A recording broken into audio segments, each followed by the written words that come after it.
अस्सलाम वालेकुम दोस्तों, आज एक और नई वीडियो के साथ हाजिर हूं। तो दोस्तों आज की इस वीडियो में मैं आपको ये बताऊंगा कि आप अपना नकल कफाला कैसे करवा सकते हैं। अगर आप किसी कफील या कंपनी के लिए काम कर रहे हैं, अगर आप अपना नकल कफाला करवाना चाहते हैं तो किस कंडीशन में आप अपना नकल कफाला करवा सकते हैं, वो सब कुछ मालूमात मैं आपको आज की इस वीडियो में फराहम करूँगा। और वीडियो को स्टार्ट करने से पहले आपसे ये रिक्वेस्ट है कि अगर आप हमारे चैनल पर न्यू हैं तो चैनल को लाजमी से सब्सक्राइब कर दें और साथ ही बेल आइकन को ऑन कर दें। इससे ये होगा जब भी कोई भी मैं न्यू वीडियो अपलोड करूँगा तो उसकी इन्फॉर्मेशन सबसे पहले आप दोस्तों को मिल जाएगी। नाज़रीन, वीडियो स्टार्ट करने से पहले आपके साथ एक इन्फॉर्मेशन शेयर करना चाहता हूं। अगर आप सऊदी अरब में काम करते हैं, अगर आपका इकामा वैलिड है, इकामा एक्सपायर हो चुका है, आपका हरूब लगा है, या फिर आपका कफील या कंपनी आपको आपके मुल्क जाने की इजाज़त नहीं दे रही, या फिर आपको सऊदी अरब में आए हुए काफ़ी टाइम हो चुका है, आपका अभी तक भी इकामा नहीं बना, तो अगर आप फाइनल एग्जिट या आउट पास पर अपने मुल्क वापस जाना चाहते हैं तो आप सिर्फ 3 दिन के अंदर अंदर अपने मुल्क वापस जा सकते हैं। जैसे कि यहाँ पर स्क्रीन पर आप नंबर देख सकते हैं, आपने इस नंबर पर सिर्फ व्हाट्सएप के जरिए ही राब्ता मुमकिन करना है। तो व्हाट्सएप पर जब आप राब्ता करेंगे तो आपने इन्हें बताना है कि मेरा ये मसला मसाइल है, तो ये आपका खरूज लगा कर एम्बेसी के जरिए सिर्फ 3 दिन के अंदर अंदर आपको आपके मुल्क वापस भेज देंगे। बेशक आप इंडिया से हैं, पाकिस्तान से, बांग्लादेश से, श्रीलंका से या फिर नेपाल से हैं, तो आपका काम 100% शर्तिया होगा और सिर्फ 3 दिन के अंदर अंदर आपको आपके मुल्क वापस भेज दिया जाएगा। तो वीडियो का आगाज़ करते हैं और बात करते हैं कि नकल कफाला कैसे करवाया जाता है। तो पहले नंबर पर तो ये मैं आपको बता दूं कि अगर अभी तक आपका इकामा नहीं बना है, मतलब कि अगर आपको सऊदी अरब में आए हुए 1 महीना, 2 महीने या फिर 3 महीने हो चुके हैं, आपके कफील ने अभी तक भी आपका इकामा नहीं बनाया, इस सूरत में आप अपना नकल कफाला करवा सकते हैं। आपको आपके कफील की परमिशन की कोई ज़रूरत नहीं है, ठीक है। दूसरी कंडीशन ये है कि अगर आप सऊदी अरब में रहते हैं, अगर आपका 2 या 3 साल का जो एग्रीमेंट हुआ था, यानी कि आपका इकामा एक्सपायर हो चुका है, ठीक है, इस कंडीशन में भी अगर आप चाहें तो अपना नकल कफाला करवा सकते हैं। लेकिन याद रहे कि अगर आपका इकामा एक्सपायर नहीं हुआ या फिर आपने अपना इकामा रीन्यू करवा लिया है, तो इस सूरत में आपको कफील की परमिशन की ज़रूरत पड़ेगी, आपको एनसीओ की ज़रूरत पड़ेगी। अगर कफील आपको परमिशन देगा तो फिर ही आप अपना नकल कफाला करवा सकते हैं।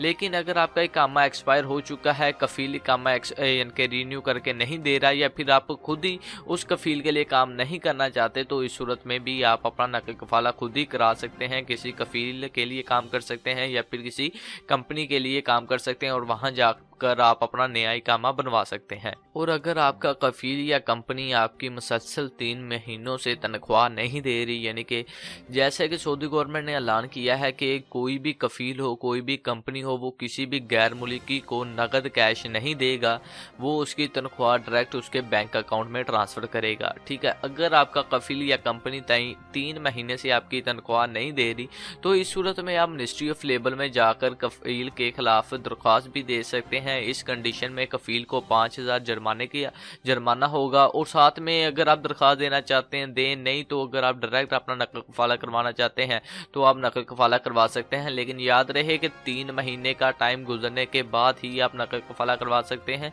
और अगर इन 3 महीनों में कफील ने आपके बैंक अकाउंट में अगर 10 रियाल भी अगर सेंड किए हैं, ट्रांसफ़र किए हैं, तो इस सूरत में आपका नकल कफाला नहीं होगा।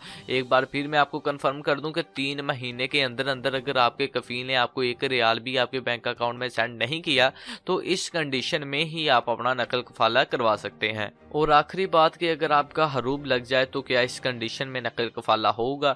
अगर हरूब लग जाए तो ये बहुत ही बड़ा मसला है, लेकिन अगर आपका कफील या कंपनी आपका झूठा हरूब लगा दे तो इस कंडीशन में भी आपको मिनिस्ट्री ऑफ लेबर में जाना पड़ेगा, अपने हरूब को चैलेंज करना पड़ेगा, जिससे आपके कफील और कंपनी को हाजिर किया जाएगा और बात की जाएगी कि किस वजह से आपके कफील या कंपनी ने आपका हरूब लगाया है। अगर आपका कफील झूठा निकला तो इस कंडीशन में आपके कफील को 3 से 5000 रियाल का जुर्माना होगा और आपका हरूब रिमूव हो जाएगा। अगर आप चाहें उसी कफील के लिए काम कर सकते हैं या फिर आप अपने कफील को बदल सकते हैं, किसी दूसरे कफील या कंपनी के लिए काम कर सकते हैं। तो दोस्तों ये थी आज की वीडियो। उम्मीद करता हूँ आपको आज की ये वीडियो पसंद आई होगी। अगर वीडियो आपको अच्छी लगे तो चैनल को लाजमी से सब्सक्राइब कर दें और साथ ही बेल आइकन को ऑन कर दें, ताकि जब भी कोई भी मैं न्यू वीडियो अपलोड करूँ तो उसकी इन्फॉर्मेशन सबसे पहले आप दोस्तों को मिल सके। अल्लाह हाफिज़।